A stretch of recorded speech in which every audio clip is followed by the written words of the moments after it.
At that time, there lived in the great city of Vaishali a certain Lichavi, Vimalakirti by name.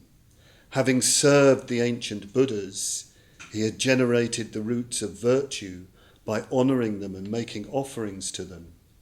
He had attained patience as well as eloquence. He played with the great super knowledges.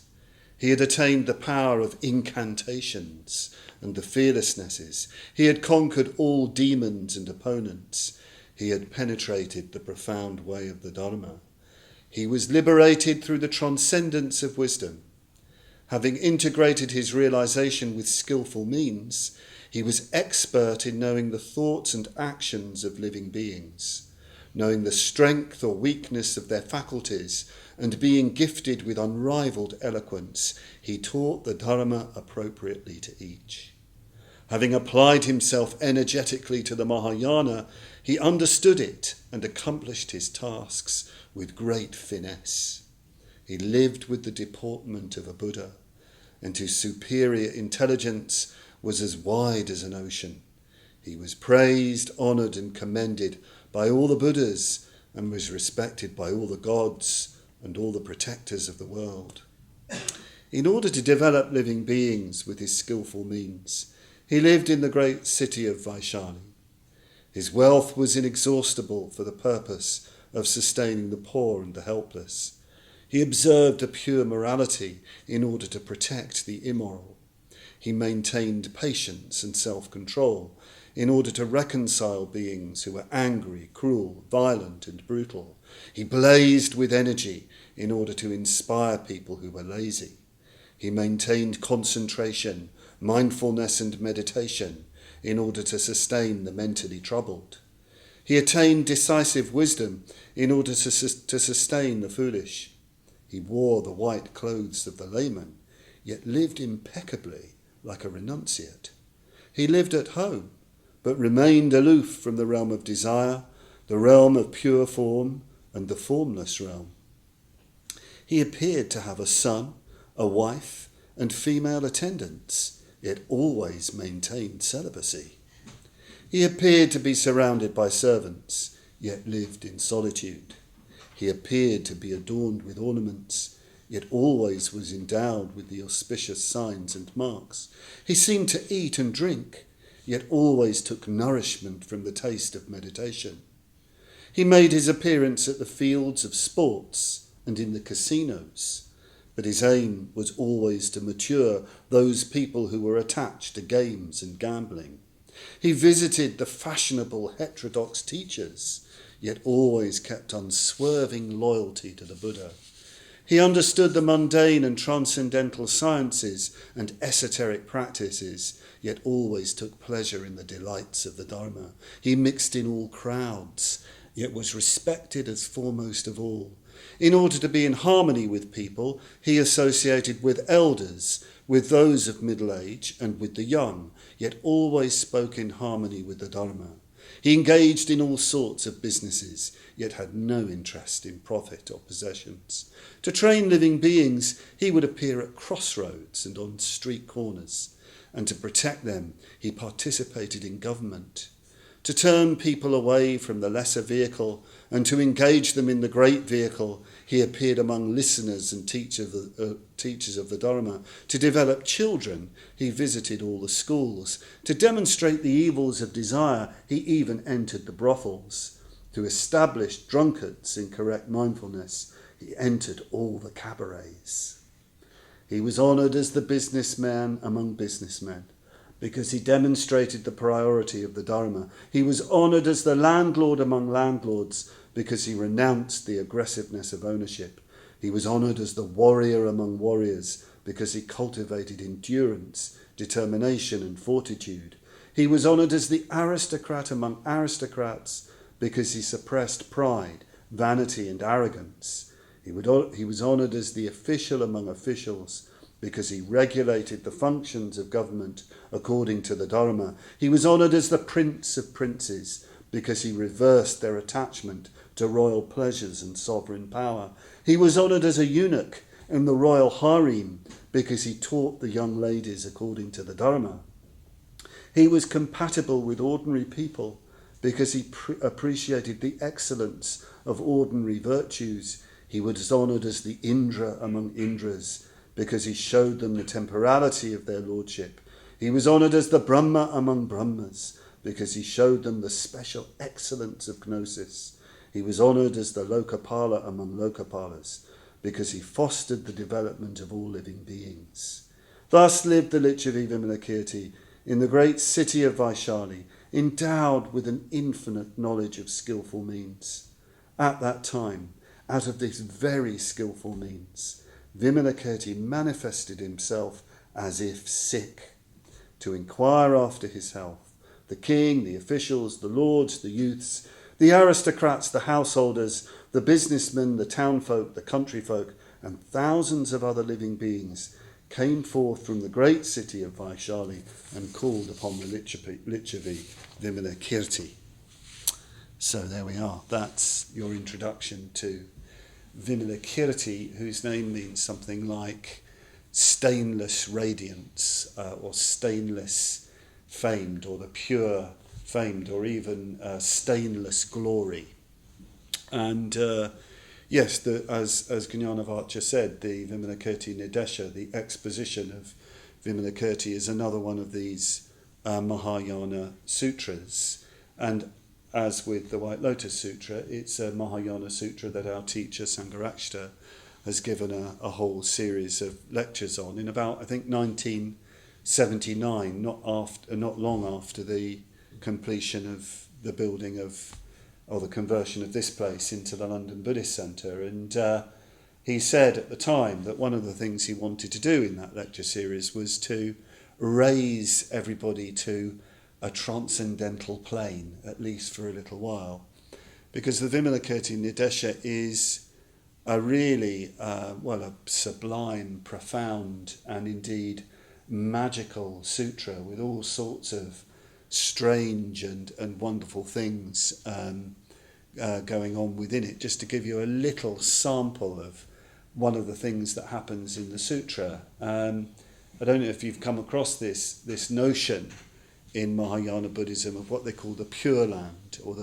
the pure Buddha field, an environment which is completely conducive to the practice of the Dharma. The most famous is Sakavati, the land of bliss, not the men's community upstairs. That is a sort of aspiring to be like that, but in the most famous Pure Land is Sakavati, the land of bliss. And in the land of bliss, and the Buddha of that realm is the Buddha of infinite light, Amitabha. All you have to do is sit on your lotus flower, which you've been magically reborn on, and all you have to do is listen to the Dharma. And the whole land is constantly singing. All the birds, for example, are singing impermanence, unsatisfactoriness, insubstantiality, and you've just got to sit there and just be receptive to the Dharma being taught to you. I'll say something a bit more generally about Pure Lands, but in this sutra there is another Pure Land that pops up called sweetly perfumed with all perfumes. And in this perfumed, the Buddha, whose name is something like heap of perfumes, the Dharma is taught entirely in terms of perfume. So the bodhisattvas in this realm sit under jewel trees, and there's just this constant array of different perfumes and scents which are communicating reality, communicating the nature of the Dharma, the nature of truth to you. The Buddha in that realm is like, I guess, a perfume DJ, constantly, wafting new scents to raise people a level of consciousness. And anyway, there's a whole kind of discussion of different Pure Lands at this particular point about how there are all sorts of ways in which the Buddha will in a particular world will communicate the Dharma to the beings in those realms according to their particular needs. Apparently there are Pure Lands where the Dharma is taught entirely in terms of clothing. It's like a sort of transcendental fashion show, like Lama's pajamas, gone crazy, that it's Alexander McQueen gone transcendental or something like that, whatever your favourite fashion designer is, I don't know. You just look at this gear and you're off, you're away. There's all sorts of things like this. Sounds, music, that's another one. Silence. There are Buddha lands where there's just silence. Just silence. There's a Buddha land, Akashamitra, here's one for you. There's one which is just space. The radiance of space. Akashamitra means the friend of radiant space or something like that, doesn't it, I think. So there's Pure Lands like that where reality is just taught entirely in terms of space. We, in fact, are occupying a Buddha field as well. But unlike these other Buddha fields, this Buddha field is known as an impure Buddha field because we're not up to, just getting off on perfumes or something like that. And in this Buddha field, the Buddha teaches the Dharma, teaches the path in terms of impermanence, unsatisfactoriness, insubstantiality, the Four Noble Truths, the Eightfold Path, and all the kind of classic practices.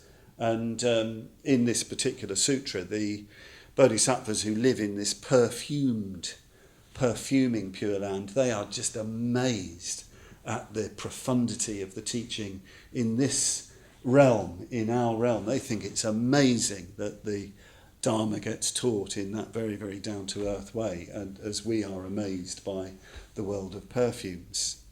So yes, there's this theme of these pure Buddha fields, these environments that are perfectly conducive to Dharma practice. And one of the big themes in this sutra, early on in this sutra, there's a whole discussion about how does a bodhisattva create or build a Buddha field? How does he create an environment which is totally conducive to Dharma development, to developing in the Dharma?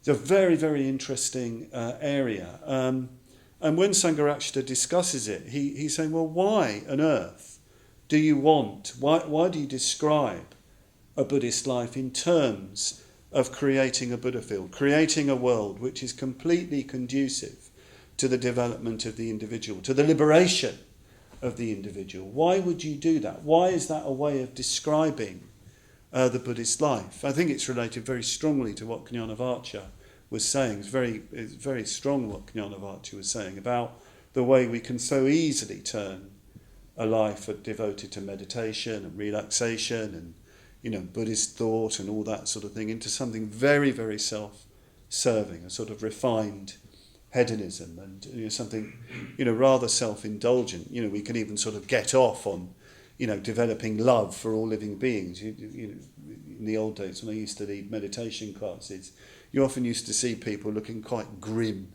in the first 4 stages and then this big smile in the last stage. You think, oh, I know what's going on. Humanity's become an abstraction. And they're getting off on all these good thoughts to people. But when it comes to actual people, it's a bit different. And it's very, very easy to do that. It's very easy to lead a Buddhist life where you thought it's slightly self-congratulatory. I'm leading this, very worthy life. As a counter to that, we need this other perspective that the Buddhist life isn't just about our own personal transformation. It must involve the recreation, the regeneration of the world around us. It must involve affecting other people. If it's not affecting other people, it's not really affecting ourselves. We know very well that if we live generously and kindly, yes, that has an impact on other people, but it has a transforming effect on us equally. The deeper we go into our own meditation, our own understanding, the more we work on ourselves and change ourselves, that affects other people. Both have to be there for a healthy, well, not just a healthy Buddhist life, but a healthy human life. There has to be individual transformation and the work to enable others to follow that path of transformation as well. It's reciprocal. So you need to think in terms not just of, yes, becoming a Buddha, being reborn as an enlightened being, reborn even in this life, making progress yourself. You need equally to think in terms of, what can I do?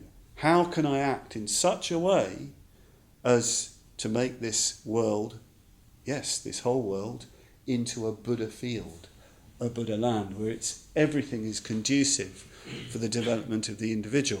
You can actually, in his discussion of this in his lecture, Sangharakshita, a lecture called Building the Buddha Land, he also points out that you can create sort of pure Buddha fields, pure Buddha lands within impure ones.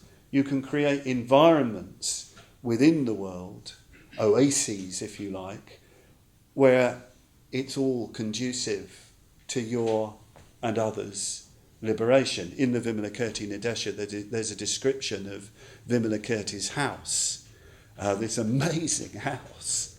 It's a bit weird in the sutra because at a certain point in the sutra, when everybody's coming to see him, Vimalakirti makes his house disappear. It says even the doorkeeper disappears. It just vanishes. So Vimalakirti's just on a couch, ill, in the middle of space. And yet a bit later on, there's a whole discussion about his house.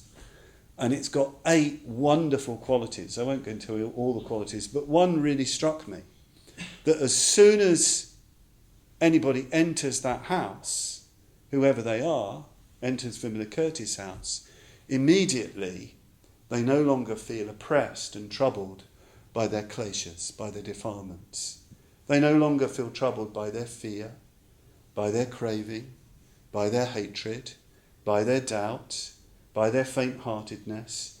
They have a rest just for a while from those things. As soon as they enter the premises, the whole atmosphere of the place is just enabling them to be free of that, have relief from that. There's other very esoteric sort of qualities as well. You know, the place is always visited by Buddhas, and there's always the sound of drums and music sounding the Dharma all the time. But I really like that one, that as soon as you enter, the atmosphere changes within you.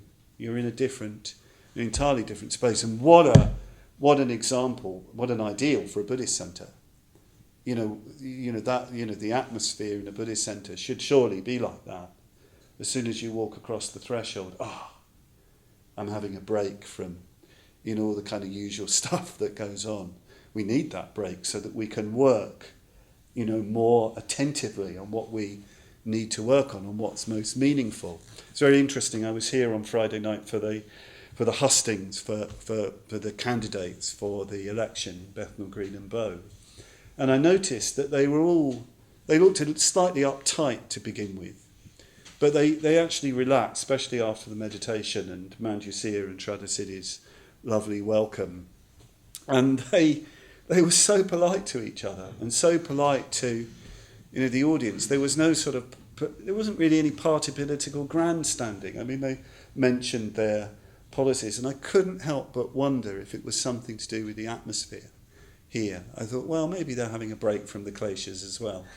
Maybe they're having a nice break from the usual kind of, rough and tumble. And I felt very good that they'd been given something by the Buddhist centre. It was anyway. Maybe that's my fantasy. Maybe that's in my own mind. But I thought something magical was happening there. So if you're involved in the centre, and you're involved in this class, I know there are class teams and things like that, and some of you come here very often. Well, think the atmosphere you're generating. It's not just for you; it's for everybody. That comes in here, that just comes off the street, and you're creating something which, people can have a break from the usual kind of oppressions that affect them, and we need that break. We need that space, like I say, to make real progress, so that we can go back, so we can go out and really affect the world around us, and people in our workplace and families and in our communities and so on. So this sutra on the Vimalakirti Nidesha, one of its themes is this creation lands, environments which are conducive to liberation, maturing, developing along the path of the Dharma.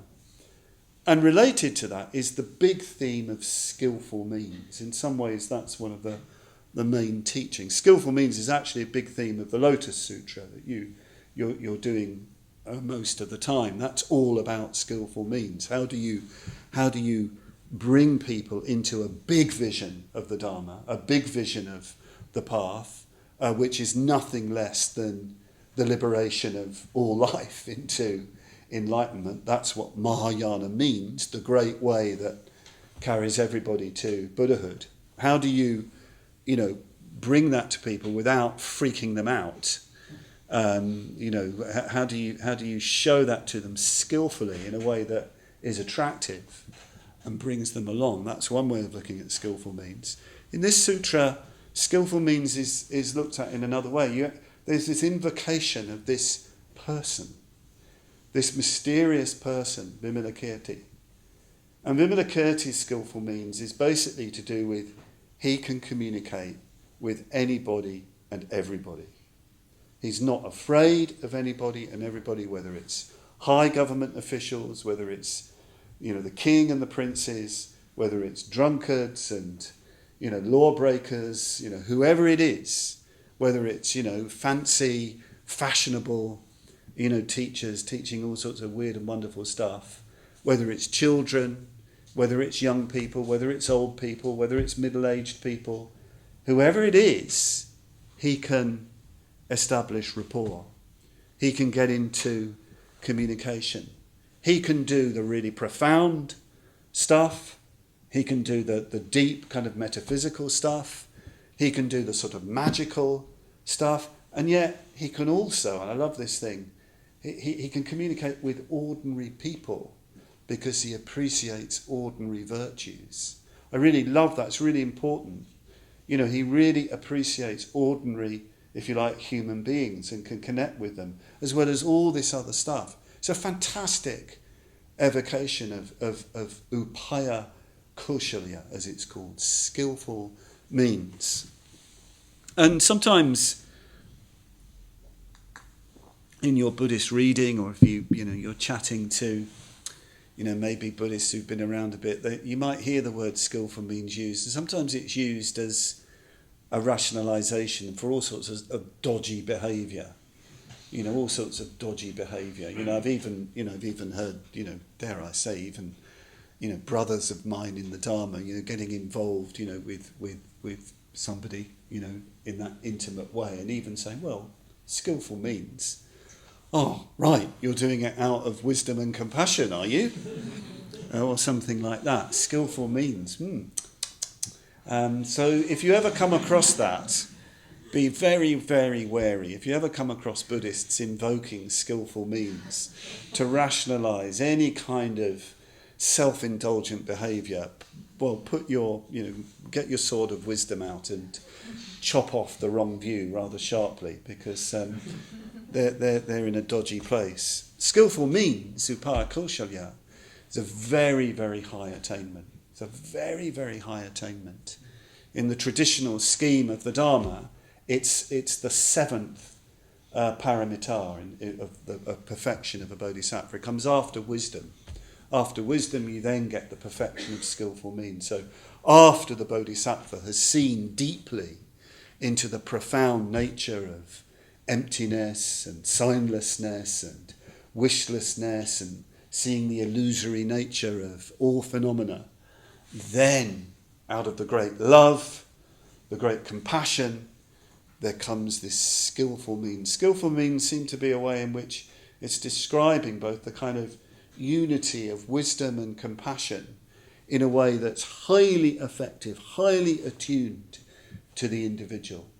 It's just the right thing that they need to practice the Dharma. Some of you might be familiar with the 5 Buddha Mandala. And in the 5 Buddha Mandala, which is a wonderful description of enlightenment, you have this figure, Amoghasiddhi, the green Buddha who makes the fearlessness gesture. Well, Amoghasiddhi, who's sometimes called the sun at midnight, he's very, very mysterious. He's the Buddha of action. And he is the Buddha of skillful means. And his action is described as extremely subtle indeed, extremely subtle, extremely precise. So when you hear about skillful means, it's very important it's something in a sense we can't do.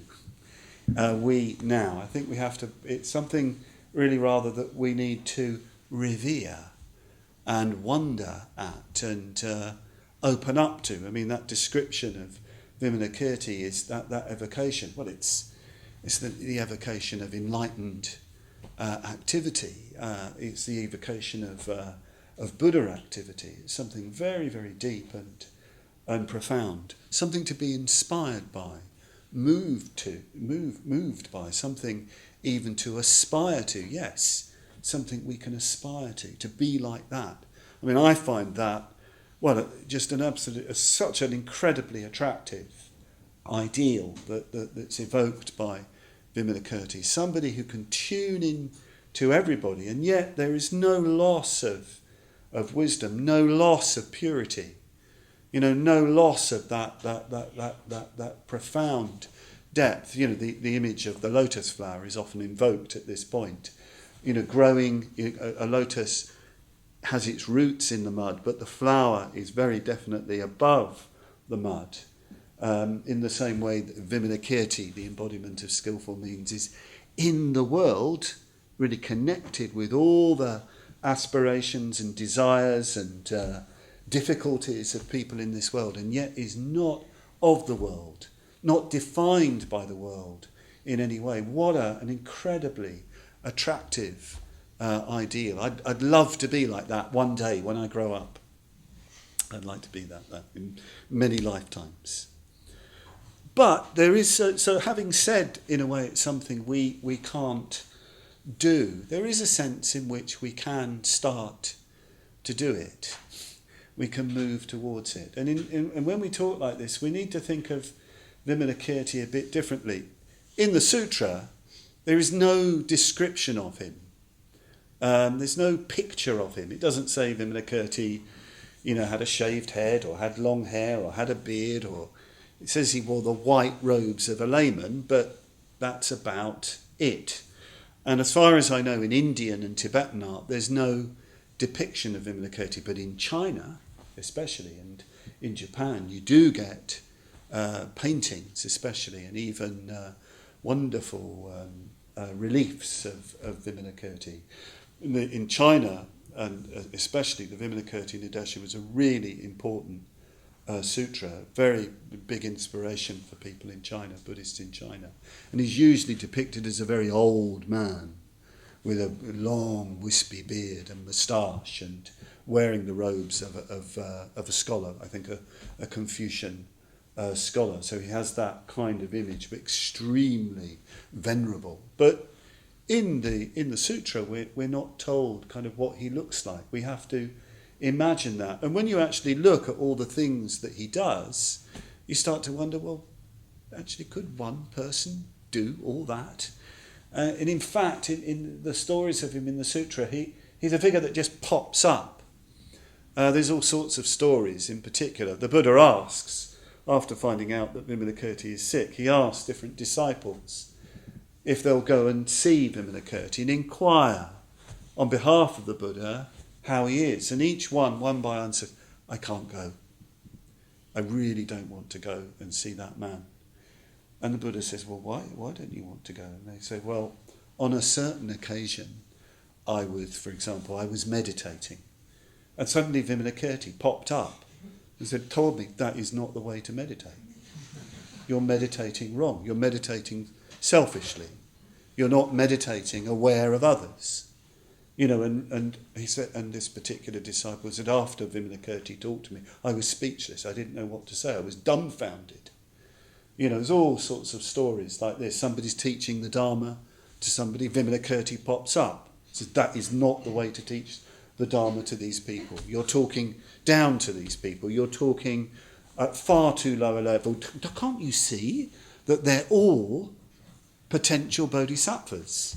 Actually, the teaching they need is much greater than the one that you're teaching. They're capable of so much more. I'm hoping at this point Vimalakirti doesn't come through the door and give me a talking to. Thank you, Sam. Thank you very much. And then Vimalakirti teaches the Dharma, and sure enough, up comes the bodhicitta. They're on the path, and the poor disciple is just again dumbfounded. He shows their limitations. Vimalakirti Sangharakshita says he's like a Vajra. He has this kind of diamond thunderbolt, lightning bolt kind of quality, showing the limitations of the practice of these great disciples and teachers, and opening up a much bigger perspective. So he's a sort of figure that very, very hard to pin down, and perhaps it's much better to think of Vimalakirti as, well, Sangharakshita has said that in the end a bodhisattva becomes a transpersonal stream of consciousness. It's not just one person. That's what we're aiming for in our Dharma life. That when you recite the words at the end of the puja, just as the earth and other elements are serviceable in many ways to the infinite number of beings inhabiting limitless space, so may I become that which maintains all beings. So we're aspiring to be like those elements. We're aspiring to completely go beyond ourselves, to go beyond ourself as just simply as an individual, to transcend into something else, to be part of this stream working for the Dharma. I know that sounds cosmic, but that is where you're headed in your Dharma life. And in the White Lotus Sutra, there is a bodhisattva who keeps telling people, well, it's going to happen. You will do it.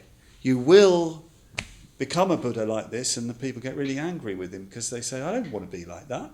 And they start stoning him. Sangharakshita thought that bodhisattva wasn't particularly wise, in doing that, because perhaps he was taking away people's individual agency. But anyway, back to Vimalakirti. Yes, so perhaps we need to approach Vimalakirti rather differently. Perhaps we need to approach the whole topic of skillful means, of creating something like a Buddha field differently. Perhaps we need to think of it much more as a community. Vimalakirti is a sort of community that perhaps we can even ourselves as a community aspire to be like Vimalakirti. That, in other words, we all have a part to play in the creation, in the purification of the Buddha field, in creating, yes, a land conducive for the Dharma within a land that's, well, very difficult in many ways. We've all got something to do, some part to play in that, in harmony, with one another. And it's very interesting going through some of the things that Vimalakirti does, teaching the Dharma, of course, in different ways, but also going to schools to teach children. Well, order members and others go to schools. Schools come here to the Buddhist Centre, regulating the functions of government. Well, we did have the candidates here the other night. I'm not sure that we were regulating the functions of government, but there was, some sort of influence. There's so many different ways in which, and we haven't even sort of started yet, we're only beginning, but there's so many different ways in which as a spiritual community we're all involved and connected with somebody involved in bringing the Dharma to these different areas of life. Businesses, for example, there's a little one up the road, which again plays quite an important part in the local community. I've seen it. I've seen people from the local community going there not just to buy things, but to have positive connection with the Buddhists working there, and so on and so forth. I noticed this thing about the mentally troubled, that Vimalakirti has deep meditation practice in order to help people who are mentally troubled. Well, we don't just have meditation for the attainment of enlightenment and so on. Well, we have mindfulness teaching, downstairs in breathing space and so on and so forth. So all of these things enrich the community, contribute to the development of an environment which meets people where they are, so that they can move along in their life, so that they can mature and ripen in their life. So we can invoke Vimalakirti for us as a whole community. And there's a particular set of practices which are traditionally described as the way in which you perfect skillful means, the way in which a bodhisattva improves and perfects his practice of skillful means. These are very practical. They're called the Sangraha Vastus. There are 4 of them.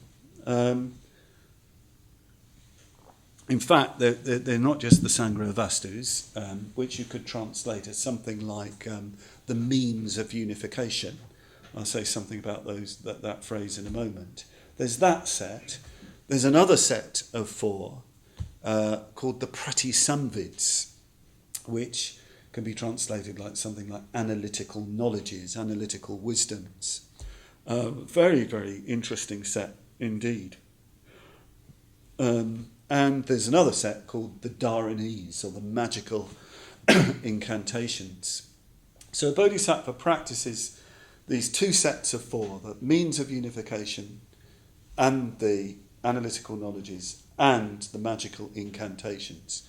Practicing those, he practices skillful means. I'd love to go through all of them, but I suspect, knowing the way I go on, I'll just have to stay with the Sangraha Vastus, which are perhaps the most accessible. So I want to talk about this set of 4 called the means of unification. This phrase, means of unification, has been explained by one of the great translators into English of the Vimalakirti Nidesha, Robert Thurman. So that's the best and most accessible translation, called The Holy Teaching of Vimalakirti, which I think is still available. He says the Sangraha Vastus can be translated as something like the way in which a bodhisattva creates a community to help him in the work of liberating living beings. Or as Sangharakshita glosses it, the way in which a bodhisattva creates a community in order to build the Buddha land, in order to create a land which is conducive, to the liberation of all. Also, should just say something else here about creating community and about people. Early on in the Vimalakirti Nidesha, when the Buddha is asked, how does a bodhisattva build the Buddha land? He replies, a Buddha land, a Buddha field, is a field or a land of living beings. This is really, really important. It's not simply about structures and buildings and so on, important though those things are. It's essentially about people. You create this world with people living a Dharma life, or living a good human life. That's how you create this land.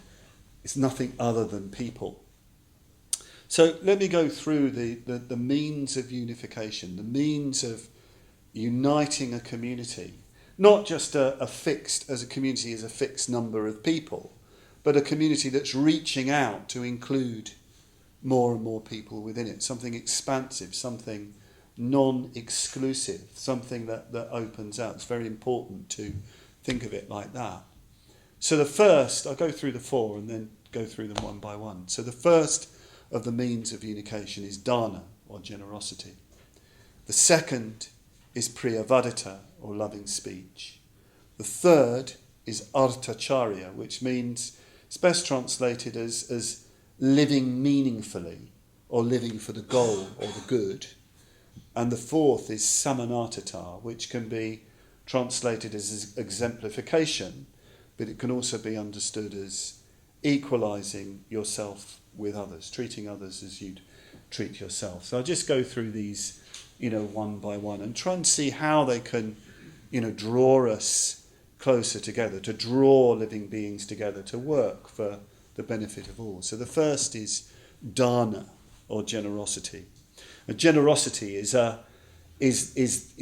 probably the most basic Buddhist virtue, the most basic Buddhist practice. In the Buddhist East, generosity is constantly praised and constantly practiced. People It's one of the main practices of Buddhists in the East.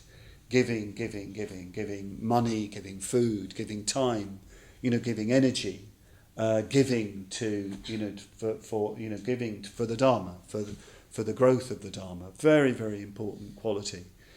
It's sometimes said that generosity is the first sign of real Dharma development, of real progress, of real spiritual progress. It's quite a thought, that. We tend to think real spiritual progress surely would be some mind-blowing mystical experience or some superior knowledge that you have into something. But no, the first sign, first stage of the path really is generosity. And that is really showing that you're beginning to become less concerned with yourself, a little bit more concerned with others that you want to give. Not out of guilt, or anything like that. Sometimes people I know can feel bad about themselves for some strange reason, and they ought to give and things like that. And if they don't, they feel bad. Not out of that. You give in Buddhist tradition out of joy. And it's said in particular with generosity within the means of unification, that a bodhisattva gives out of their delighted response to the potential in others, to the living being quality in others. You have to remember, like I said earlier, that skillful means comes after wisdom. It comes after compassion. Wisdom and compassion in a Buddha or bodhisattva, they see us entirely differently. We can think about the different way we relate to human beings, to living beings. Very often, if I look at myself, my habitual way is entirely in terms of, well, sorry to say it, but I can tend to see people more as things rather than as people. You know what I mean? I'm sure I'm a bit better than that, but they're sort of on the edge of my attention and sense of, I don't have always a vivid sense of their importance and so on. I'm much more concerned about myself, sorry to say, after all these years of practice. But a bodhisattva isn't like that. If a bodhisattva was to come into this room, he'd see all of your unique living potential. He'd see your potential for liberation from yourself, liberation from all of the conditioning in your life. He'd see you emerging into Buddhahood. That's what he'd see. That's what she would see. That would be the particular quality. So an amazing sort of, not as an idea, but as a direct, vivid apprehension. They'd have that resonance with you immediately. That's quite something to imagine. Somebody so tuned up to you in that way. So it's said in particular that the Bodhisattva's great love, Vimalakirti says this in the Sutra, the great love of a Bodhisattva, the Mahamaitri, is the love that continually matures and ripens living beings. There's a beautiful Sanskrit word here, which I've mentioned before, paripachana, which is actually related to the modern Hindi paka, which means cooked, ripened, matured, soft. So that's the kind of quality, the kind of love that a bodhisattva has. So a bodhisattva's generosity is in relation to that. What they give is to that in you. They give themselves entirely. So it's not about particular things that are given. It's their life that is given to you to draw forth that quality of maturing and ripening along the path, which is actually the deepest part of us, the deepest element, within us. And they'll do anything to bring that forth, anything at all to bring forth that, that quality. So we can start to aspire to that, with one another, within the community, looking at each other in a completely different way, looking at each other as people, at the sort of living being quality in one another, and being interested in that in one another, drawing that out in one another. And yes, that does need to have actual expression in things. Sangharakshana in his lecture on this said that the spiritual community, the Sangha, is, if it really is worthy of the name, is characterised by the constant exchange of presence, a constant flow of presence, actual things and gestures and actions flowing between us. He once said in the very early days of the movement, in early days of our Sangha, when people weren't very generous, he said the dana bowl, the generosity bowl, was the spiritual barometer of the centre. That was the barometer of the spiritual weather of the centre. If it was empty, it didn't really say much about the development of the people in the centre. He put it as strongly as that. And he didn't mean that, we did need money, but he didn't mean it like that. He meant this flowing quality between people, this flowing quality. And yes, that includes giving to the support of the structures of the centre. And I gather there's a lot of generosity in this centre, and there's particular generosity going on in relation to Vajrasana at the moment, building this wonderful retreat centre, which will definitely, I'm sure, be a pure Buddha field within an impure Buddha field, which you'll all benefit from. So don't be shy about being generous towards that realm that's being created. But yes, generosity, that creates a community. And I'm sure this is true of any community, not just a Buddhist community. This awareness of one another's living beingness, of each other's spiritual potential, and giving in order to, draw that out. So that's the first of the means of unification. I better hurry up and go on to the second. The second is priyavadita. Priyavadita. I love this word, priyavadita. It's like saying it, priyavadita. So vadita is speech or communication. Priya is love, affection. Very strong, sweet word in Sanskrit. Priya. It's a really, really lovely word. The Buddha in the earliest sutras instructs his disciples to constantly look at each other with the eye of affection, the priya chakshu, the eye of love, constant loving awareness for one another. He says without that there's no harmony within the Sangha, no harmony within the community. Constantly recollecting what a boon it is, how fantastic it is, how incredible it is just to have companions in this life, having friends who share this life with us.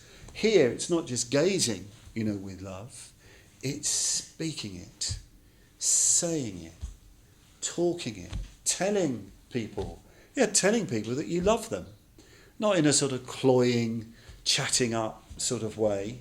Not like that, but really giving voice to your delighted awareness of others in their Dharma life, noticing, their quality, noticing, what they do. I mean, it really is, it's food and drink. It's food and drink to be given that encouragement, to be given that love. And I mean generally, not just going around telling everybody that, hello dear, darling, and all that sort of thing. Not just the cliches and so on, but genuine, truthful, loving speech. It is such a gift. I must say, I feel very fortunate because, where I live at Padmavajra, I mean, there's so much, genuine appreciation that I'm given, that we give to one another, and we have, but even there we have, sometimes we can get a bit kind of, scratchy and the worst time for us. I don't know if this is a bloke thing. Meal time sometimes, and there's about 14 of us living together. Meal times and we can end up we can get a bit rowdy. and we can get a bit teasy of one another. There's usually one or two people being slightly sort of picked on, and it kind of tips over into something a bit pokey. And somebody has to say, hey, enough, guys, come on, enough. Where are we going with this? It happens, even in the best of places, and we are one of the best of places. We have to, or sometimes people are just getting really narky. Sangharakshita says that we've all got, he reckons that human beings have got a sort of quantum of negativity, a kind of reservoir of negativity, a kind of, which is, going to come out, lash out in one direction or another. Of course, it's all dressed up as objective criticism and all the rest of it, but actually, you're just getting off, you're just, letting off steam to somebody. But equally, we need to, and you can really undermine people with that kind of resentful, slightly negative kind of talk, that undermining of others. Equally, I think human beings have a quantum of positivity, a quantum of, really wanting to express love. It's such a relief, I know, sometimes when you express affection to somebody, they're sort of liberated because they feel, actually, I can express affection too. They want to do that. And perhaps even their own sort of resentment and negativity is because their own basic desire to express love is dammed up. It's such a weird thing sometimes, people not being able to express, that warmth and affection and this wonderful Buddhist virtue of rejoicing in merit. Rejoicing in merit, actually naming for somebody their qualities, actually telling it. It's a really wonderful practice, rejoicing in merits. It means you have to really think about somebody in meditation, maybe in the Metta-bhavana. Sometimes it's a good thing with your friend just to go through in your mind with your good friend their qualities, his or her qualities. Just really look for them, really think about them, meditate on them, and then go and tell them. Just say, look, I think you've got this quality and that quality. And of course, they might start getting really embarrassed. Ignore that. Just tell them. Just tell them. It's such a gift. Sometimes, we don't know what our qualities are. When Jnanavatra introduces me, I don't know these qualities that he's seeing in. I mean, he's a very truthful man. I mean, he's Jnanavatra. Why, the speech of wisdom, so it must be true what he's saying. It's such a gift because, I'm not, it's like we're with ourselves all the time, aren't we? So we don't know our qualities. Our really good qualities, they're so habitual, we don't notice them. So a good friend or anybody just saying, you've got this quality, you've got that quality. Such a wonderful gift. And what a way to create a community, to bring people together, to tell them how much you appreciate them. I've got Buddhist friends working in, all sorts of, as it were, ordinary jobs. And they've done rejoicing in merits with their colleagues. And they said it's had a tremendously positive effect, on their work teams and so on. It's a bit shocking for the people being on the end of it, positively shocking, but it's such an important quality. So priyavadita, loving speech, telling people their qualities. There's another aspect to loving speech. There is such a thing as, critical speech out of love. And I don't mean that you're basically sort of pummeling somebody and then saying, it's good for you, and I don't mean like that. But sometimes, you do have to point something out to somebody. You have to do that. You can only do that with love, I think, for it to be done well, to be done objectively, to be done with, real care and attention. And of course, you need to follow that up and help the person if you point something out to them.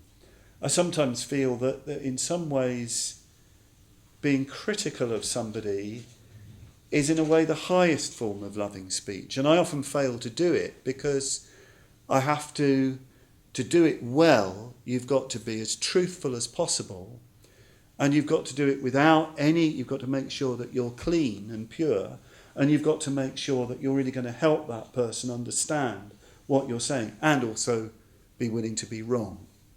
That's quite a tall order for you. But priyavadita sometimes involves pointing out very skillfully, very carefully, where somebody is going wrong. That requires real care and attention. A few times I've experienced that actually from Sangharakshita, our teacher. I've had his positive critical feedback on a couple of occasions, and it was the most incredible gift I've ever had. Extremely challenging, very, very challenging, because there was nothing to be resentful about in relation to him. You know, usually if somebody's got a bit of an edge, you can go for their motives.